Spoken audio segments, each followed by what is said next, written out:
Developing story we are following right now. A brazen armed robbery is caught on camera as a group of suspects hit two different locations in one day, making off with cash. Tonight, police are looking for these three men who they say held up the Valley bars at gunpoint.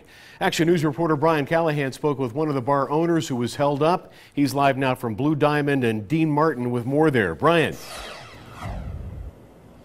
Yeah, Steve, Tricia, the Rusty Spur Saloon here caters to locals. The owner says he thought nothing of buzzing the men in, who he says were dressed like construction workers. He never thought they would rob him, but when they did, he said luckily for him, their faces were caught on that camera up there.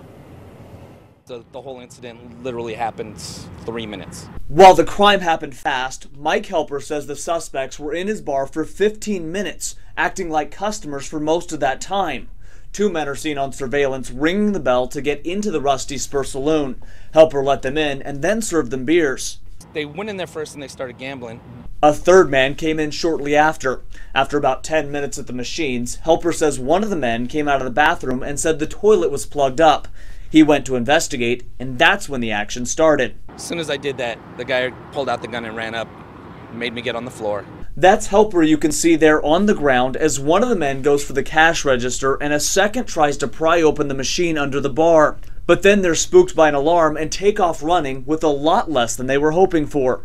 A minimal amount of cash, but they didn't get any of the gaming money or anything like that. Metro says the Rusty Spur wasn't the only bar the group hit that night. They released surveillance photos from inside Dillon's Sports Pub at Charleston and Nellis.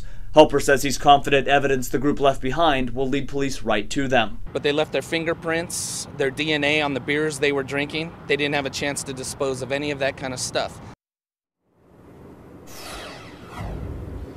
Metro has only confirmed 2 of the bar robberies, but the owner here says he was told the same group hit a third bar that same morning. Anyone with information about these suspects is asked to call Metro or Crime Stoppers. Reporting live, Brian Callahan, Channel 13 Action News. Thank you.